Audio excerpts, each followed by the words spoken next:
Hello everyone. Welcome to the geo ecologist. मैं हूं doctor Krishnanand और आप सबका बहुत बहुत स्वागत है हमारे इस Hindi version of evolution of geographical thought series में। और अब तक आपने अगर ये सीरीज की वीडियो नहीं देखी तो आप हमारे एवोल्यूशन ऑफ ज्योग्राफिकल थॉट के हिंदी वर्जन के प्लेलिस्ट में जाके चेक कर सकते हैं। और आज इस वीडियो में हम बहुत इंपॉर्टेंट टॉपिक डिस्कस करने वाले हैं जिसका रोल ज्योग्राफी के मेथड्स को मेथडोलॉजी को शेप करने में है। वो है पॉजिटिविज्म। तो ये पॉजिटिविज्म क्या है, और ऐसे और भी इज्म्स आगे वाले वीडियोस में हम करेंगे जैसे बिहेवियरलिज्म, ह्यूमनिज्म। बट आज के इस वीडियो में हम देखेंगे कि ये पॉजिटिविज्म आया कहाँ से और इसका असर ज्योग्राफी में कब हुआ, कैसे हुआ, और इससे ज्योग्राफी में जो हम आज पढ़ रहे हैं उस पे क्या असर पड़ा। हमारे सिलेबस में पॉजिटिविज्म कहाँ दिखता है हमें, और उसमें कौन से स्कॉलर्स का कंट्रीब्यूशन है। 1950s में, 60s में, 70s में ऐसा क्या हुआ कि ये राइज ऑफ पॉजिटिविज्म ने सडनली ज्योग्राफी को अर्थ सिस्टम साइंसेज में गिनवाने का काम किया। और इंक्लूजन जब हमारा अर्थ सिस्टम साइंस में हो जाता है तो ज्योग्राफी में नए साइंटिफिक डिसिप्लिन की तरह नई नई थियरीज, नए नए मेथडोलॉजीज और बहुत सारी चीजें डेवलप हुई। तो इससे हमारे सब्जेक्ट का विस्तार हुआ, ब्रॉड हो गया हमारा सब्जेक्ट और ज्यादा। तो आइए सीखते हैं पॉजिटिविज्म इन ज्योग्राफी।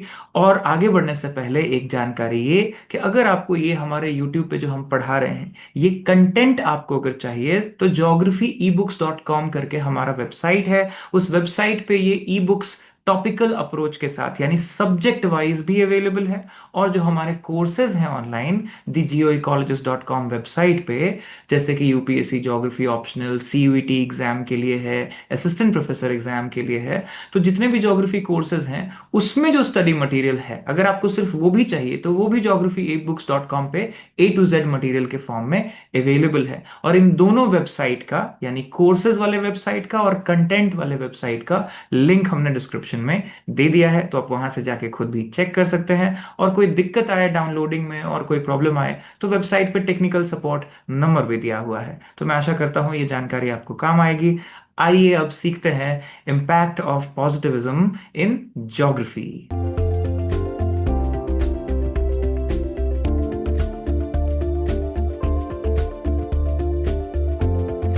तो जैसा कि आप देख सकते हैं हम सीख रहे हैं पॉजिटिविज्म और पॉजिटिविज्म इन ज्योग्राफी। तो सबसे पहले हम शुरुआत करते हैं बेसिक से कि ये वर्ड आया कहां से। तो एक बेसिक फ्रेंच वर्ड है पॉजिटिविज्मी, जहां पे आप देखेंगे पॉजिटिव इसका रूट वर्ड है।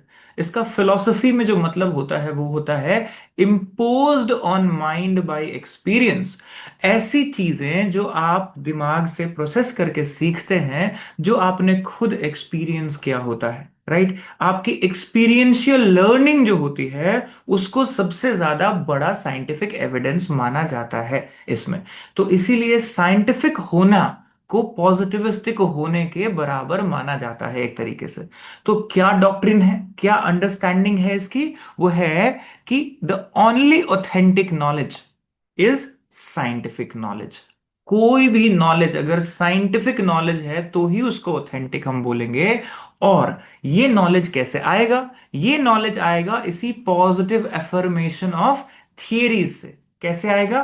Through strict scientific method. मतलब कहा जा रहा है कि अगर आप साइंटिफिक मेथड से कोई चीज को जान पा रहे हैं तो ही वो परफेक्ट नॉलेज है, वो ऑथेंटिक नॉलेज है, वो साइंटिफिक नॉलेज है। नहीं तो फिर बाकी सारी चीजें को आप साइंटिफिक नॉलेज में नहीं गिन सकते अगर उसके साथ पॉजिटिव एफर्मेशन नहीं जुड़ा हुआ है। तो रिफ्यूज क्या करता है पॉजिटिविज्म? ये मेटाफिजिक्स को रिफ्यूज करता है। इसका क्या मतलब? जो बियॉन्ड फिजिकल वर्ल्ड है, जो बियॉन्ड अंडरस्टैंडिंग ऑफ साइंस है, उसको ये वैल्यू नहीं देता है। आपको कहता है कि वो सारा मिथ है, वो सारा बियॉन्ड अंडरस्टैंडिंग वाली जो साइंस एक्सप्लेन नहीं कर सकता है वो नॉन एग्जिस्टेंट है, उसके लिए हमारा माइंड अभी रेडी नहीं है। तो जो हम एक्सपीरियंस करते हैं, जिसको हम साइंटिफिकली जान सकते हैं, उसी में विश्वास रखना, उसी को फॉलो करना ही ये इज्म है। यानी इज्म का मतलब होता है way of thinking, way of life. तो पॉजिटिविज्म का क्या मतलब होता है? Scientific way of thinking, scientific way of experiencing, scientific way of living. और मेटाफिजिक्स क्या है? वो ब्रांच है फिलॉसफी का जो कहता है बेसिकली प्रिंसिपल्स ऑफ थिंग्स की चीजें कैसे हो रही हैं, इसका आधार क्या है। इसमें एब्स्ट्रैक्ट कॉन्सेप्ट होगा of being, of knowing, identity, time, space. ये सारी चीजें हम मेटाफिजिक्स में करते हैं कि टाइम एंड स्पेस का कॉन्सेप्ट आया कहां से, शुरू में क्या था। कितनी सारी थियरीज आप सुनते हैं। तो positivism is more about scientific approach. तो इसमें आप क्या कहा जा रहा है, आपको ऑब्जेक्टिव होने कहा जा रहा है कि आप अपनी सब्जेक्टिविटी हटा के रखिए, अपनी बायसेस हटाइए और स्टैब्लिश करिए trends and patterns through scientific calculation, scientific methods. जो कि अरिस्टोटल ने बहुत पहले कहा था WH क्वेश्चंस के बारे में, व्हाट, वेयर, व्हाई, हाउ। ये सारे क्वेश्चंस को अगर आप आंसर करेंगे एक्सपीरियंशियली तो आप इसको साइंटिफिक बोल सकते हैं। तो पॉजिटिव इज और अबाउट प्रोमोटिंग साइंटिफिक आइडियाज। अब बात करते हैं कि ये आया कहां से। तो शुरुआत होती है, क्योंकि आपने देखा French root word, French philosopher हैं ऑगस्ट कॉम्ट। ऑगस्ट कॉम्ट अगर 19th सेंचुरी के शुरू में देखिए तो बहुत वेल स्टैब्लिश्ड फिलोसफी के बड़े ज्ञाता थे। इन्होंने क्या कहा, फिलोसफिकल मूवमेंट जो पॉजिटिविज्म लेके आए, ये इन्होंने कहा कि emphasis on science and scientific method is the only reliable source of knowledge। ये इन्हीं का दिया हुआ है कॉन्सेप्ट।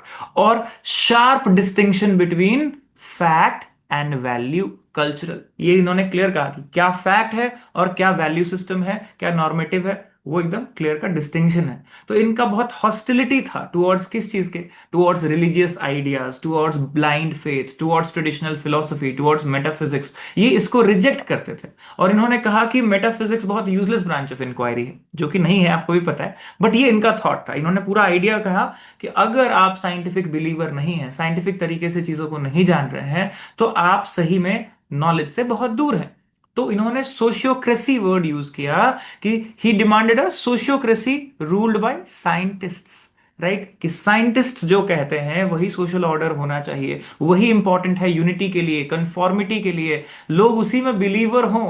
राइट, ब्लाइंड फेथ में बिलीवर ना हो, जो चीज एक्सपीरियंशियली बताया नहीं जा सकता है उसमें बिलीवर ना हो। Progress of all humanity will be based on science, not on religion और एनी अदर ब्लाइंड फेथ और एनी अदर लोकल फेथ और ट्रेडिशनल फिलोसफी। तो इसकी बात कॉम्ट कहते हैं और आर्ग्यू करते हैं metaphysical philosophy was basically immature science. इसीलिए हमारा आउटलुक कैसा होना चाहिए, पॉजिटिव आउटलुक होना चाहिए। और इसी से राइज होता है पॉजिटिविज्म का। और आपको पता है 1850 तक वर्ल्ड इंडस्ट्रियल रिवॉल्यूशन देख चुका था और ये पीक पे पहुंचता जा रहा था, नई नई साइंटिफिक डिस्कवरीज हो रही थी, ओशंस एक्सपैंड हो चुके थे, लैंड एंड कॉन्टिनेंट्स के बारे में लोगों को पता चल गया था, एटमॉस्फेयर की कॉम्पोजिशन के बारे में डिस्कशन हो रहा था, interior structure of the earth जो जियोमॉर्फोलॉजी में और जियोलॉजी में पढ़ते हैं, वो भी 1850s ऑनवर्ड्स बहुत तेजी से लोगों ने सीखा, समझा कि क्या होता है क्रस्ट में, क्या होता है मेंटल में, स्टेनोस्फियर क्या है, आउटर कोर, इनर कोर क्या है। ये सब ज्योग्राफी में इसका इंपैक्ट हुआ। अगर ये 1830s में ये मूवमेंट नहीं होता तो 1920s 30s तक जाते जाते हमारे पास कन्वेक्शन करंट थियरी नहीं होती। राइट, तो साइंटिफिक अप्रोच ऑफ थिंकिंग ने पूरी दुनिया को बदली, सो ज्योग्राफी भी बदला। तो ऑगस्ट कॉम्ट का जो डिलीवर्ड लेक्चर्स है उसमें आप देखेंगे किताब लिखी गई है the course of positive philosophy. अब क्योंकि आप कोर्स ऑफ पॉजिटिव फिलोसफी इस लेक्चर में नहीं पढ़ रहे हैं तो मैंने यहां पे आपको ये पॉइंट्स दे दिया है फॉर रीडिंग। आप ये कर सकते हैं कि ये 5 बेसिक गाइडलाइंस को आप ये वीडियो को पॉज करके आप लिख सकते हैं या समझ सकते हैं, रीड कर सकते हैं। मैं इस वीडियो में इसको लाइन बाय लाइन पढ़ने वाला नहीं हूं, बट कुछ वर्ड्स मैंने हाईलाइट कर दिया है जो इनके main course of positive philosophy के लेक्चर्स में आते हैं, जिसमें एक है empirically verifiable experience, experience of reality. आप अगर बोलते हैं कि फलाने जगह लैंडस्लाइड हो रहा है तो इंपिरिकली वेरीफाई किया जा सकता है। आज की डेट में तो सैटेलाइट टेक्नोलॉजी से, जीपीएस से भी किया जा सकता है। तो साइंस की तरक्की हुई, फिनोमेनोलॉजी कहते हैं किसी भी फिनोमेना को एक्सप्लेन करने का साइंस। ऐसे ही साइंटिफिक मेथड की बात है, उसके अलावा कॉमन ऑब्जेक्टिव की बात है, यूनिवर्सल लॉज की बात करते हैं, मीनिंग्स की बात करते हैं, राइट, साइंटिफिक थियरीज की यूनिफिकेशन की बात करते हैं। ये सारी चीजें इनकी मेन आइडियाज थे ऑगस्ट कॉम्ट के कोर्स ऑफ पॉजिटिव फिलोसफी किताब में। आप ये किताब लेके भी पढ़ सकते हैं अलग से। अब बात करते हैं कि इन्होंने 3 स्टेज में सोसाइटी के डेवलपमेंट को बांटा। तो क्या पहला स्टेज है थियोलॉजिकल, जब हर चीज जो है वो बोला जा रहा है कि कोई पर्पस के लिए, डिवाइन पर्पस के लिए कोई चीज हो रही है, गॉड्स विल के लिए कोई चीज हो रही है, हमारा कोई विल नहीं है। राइट, तो ये चीज इसका पहला स्टेज है। फिर आता है मेटाफिजिकल जो हमने बात की अभी, और फिर है फिलॉसफी से आगे बढ़ के लोग पॉजिटिविज्म की तरफ जब बढ़ते हैं, कॉजल रिलेशनशिप्स पढ़ना शुरू करते हैं कि ये क्यों हो रहा है, कैसे साइंटिफिकली एक्सप्लेन करते हैं। तो सोसाइटी 3 फेजेस में डेवलपमेंट में पास्ट से प्रेजेंट की तरफ बढ़ी है। अभी हम पॉजिटिविस्टिक वर्ल्ड में चल रहे हैं। तो पॉजिटिविस्टिक वर्ल्ड में आपको इंपिरिसिज्म जो वर्ड है एम्पियर उसका मतलब होता है एक्सपीरियंस, राइट। उसके बेसिस पे नॉलेज की बात करते हैं, राइट। तो पॉजिटिविस्टिक फिलॉसफी जो है वो एंटी आइडियलिस्टिक है। आइडियल वर्ल्ड की बात कि सबके पास बराबरी का हिस्सा होगा, बराबरी का जमीन होगा, सबके घर में खाना होगा, ये जो आइडियल वर्ल्ड है, राइट, उस चीज की जो परिकल्पना है, उसकी जो थॉट है, उससे ये आपको बचाते हैं और रियलिटी को बताते हैं कि बताओ, एनालाइज करके बताओ, सीखो, समझो कि ऐसा क्यों हो रहा है, कौन से फैक्टर्स रिस्पॉन्सिबल है, क्या कॉजेलिटी है पीछे। ये सारी बातें पॉजिटिव फिलॉसफी में इन्होंने बताई। अब बात करते हैं हम कि हुआ क्या 1920s आते आते। ठीक है, ऑगस्ट कॉम्टे की जो आइडिया है, इससे थोड़ा सा डिफर करके, डेविएशन करके, कुछ साइंटिस्ट ने एक सर्कल बनाया कॉल्ड वियना सर्कल। इसमें लॉजिकल पॉजिटिविज्म आता है, पॉजिटिविज्म तो था ही, इसमें लॉजिक को ज्यादा प्रायोरिटी दी गई। और जर्मन फिलोसोफर हैं श्लिक, राइट, मॉरिट्ज श्लिक, इन्होंने फाइंड किया इस ग्रुप को। और इसमें आप देखेंगे रुडोल्फ कार्नैप इनका प्रोमिनेंट मेंबर। इन्होंने कहा कि some knowledge could also be gained by relying on experience, right, without relying on experience. मतलब आप खुद जाके देखो कि माउंट एवरेस्ट कितना है, तो नाप के देखो खुद ही, तब बताओगे क्या कि 8850 हो गया है वो, नहीं। तो इसका मतलब कि थोड़ा सा लॉजिक से भी काम आप रियलिटी को समझने के लिए चला सकते हैं, ना कि पर्सनली ही एक्सपीरियंस करें।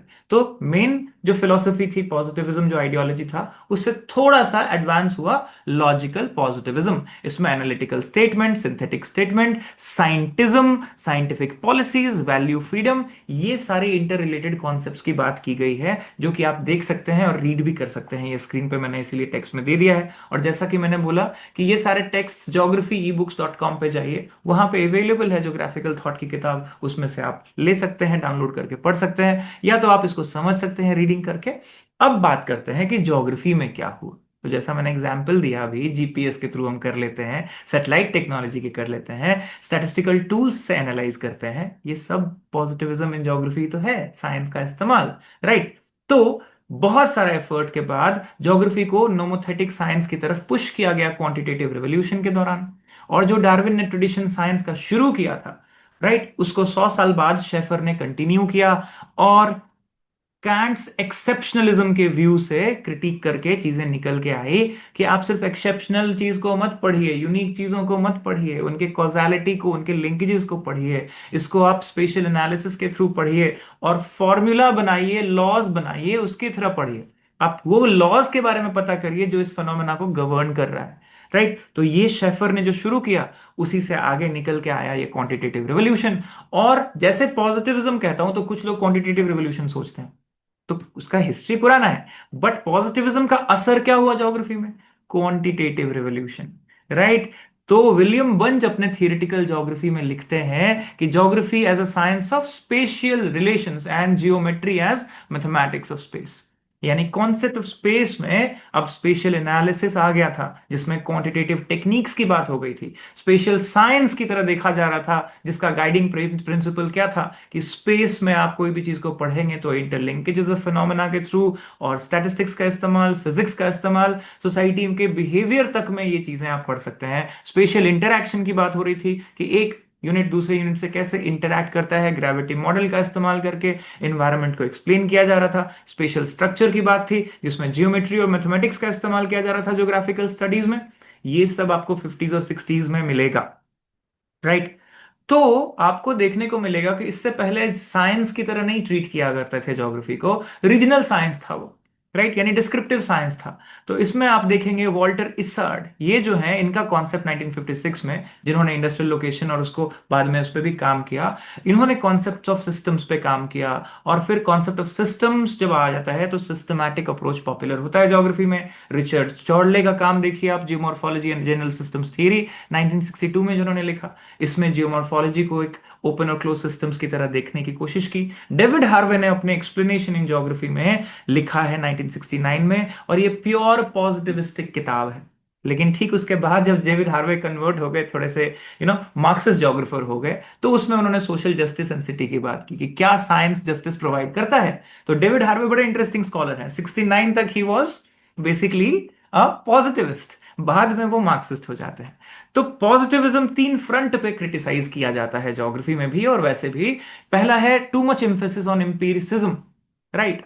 कि इंपेरिसिज्म यानी हर चीज को आप इंपेरिकली ऑब्जर्व करके ही देखेंगे, ऐसा पॉसिबल नहीं है। राइट, तो आप स्टैटिस्टिकल और अल्टरनेट मेथड से भी चीजों को जान सकते हैं। राइट, तो रियलिज्म, स्ट्रक्चरलिज्म ये ज्यादा इंसाइटफुल एक्सपोजर देता है सोसाइटी का। राइट, तो आप उसको भी देख सकते हैं। और एक्सक्लूसिविटी के ऊपर क्रिटिसिज्म आती है कि पॉजिटिविज्म एक्सक्लूड कर देता है नॉर्मेटिव क्वेश्चंस को। किस चीज को? बिलीफ को, वैल्यू को, इमोशन को, एटीट्यूड को। जैसे ये सब चीज साइंटिफिक है ही नहीं। बट ऐसा है क्या? अगर ये एग्जिस्ट करता है तो कहीं ना कहीं इसकी लिंकेजेस ढूंढी जा सकती है ना। तो बाद में जब बिहेवियरलिज्म और मार्क्सिज्म और ह्यूमनिज्म बातें करते हैं, वहां पे इस पे काम हुआ, क्योंकि पॉजिटिविज्म में इस पे काम नहीं हुआ था। राइट, और तीसरा चीज है ऑटोनॉमी, कि पॉजिटिविज्म जो है जिस तरीके से नॉलेज को ऑब्जर्वेशन बेसिस पे और साइंटिफिक बेसिस पे कर रहा है, वो बहुत ज्यादा क्या हुआ, चैलेंज हुआ कि हर चीज एब्सोल्यूट ट्रूथ नहीं होता। मल्टीपल लेयर्स होते हैं ट्रूथ में, मल्टीपल एंगल्स ऑफ व्यू होता है, मल्टीपल व्यू पॉइंट्स होता है, डिस्कोर्सेस बदल जाती हैं समय के साथ। तो पूरी तरह से जो ऑटोनॉमी जो बात हम कर रहे हैं, उस पे भी इसको साइंटिफिक डिस्कोर्स को बहुत बार क्या कहा जाता है कि ये प्रेजुडिस्ड नहीं होने का जो चक्कर है, उस चक्कर में क्या होता है, हम बहुत सारी चीजों को छोड़ देते हैं। तो ये जो है ओवरऑल क्रिटिसिज्म भी है पॉजिटिविज्म इन ज्योग्राफी का। तो मैं आशा करता हूं कि आपको ये पॉजिटिविज्म इन ज्योग्राफी और इससे रिलेट करके जो चीजें मैंने बताई, जो मैंने अभी बताया कि ये कैसे इंपॉर्टेंट था ज्योग्राफी के लिए, और आज भी हमारे डिसिप्लिन में आप देखिए कि पॉजिटिविज्म का कितना असर है। डिपार्टमेंट्स में remote sensing and GIS and GPS का इस्तेमाल देखिए, प्रैक्टिकल पेपर्स को हम कैसे पढ़ते हैं, स्टैटिस्टिकल मेथड्स इन ज्योग्राफी कितना इंपॉर्टेंट है हमारे लिए। राइट, तो ज्योग्राफी जो है वो अर्थ सिस्टम साइंस का हिस्सा नहीं होता अगर पॉजिटिविज्म मूवमेंट नहीं होता। Right, so all the best wishes to all the learners. और लिंक्स मैंने वेबसाइट के डिस्क्रिप्शन में दे दिया है, तो आप हमारे वेबसाइट पे जा सकते हैं, अपने कोर्सेज ले सकते हैं, ई बुक्स ले सकते हैं और पढ़ाई कर सकते हैं। मिलते हैं हम लोग अगले वीडियो में और पढ़ेंगे behaviourism in geography. Best wishes.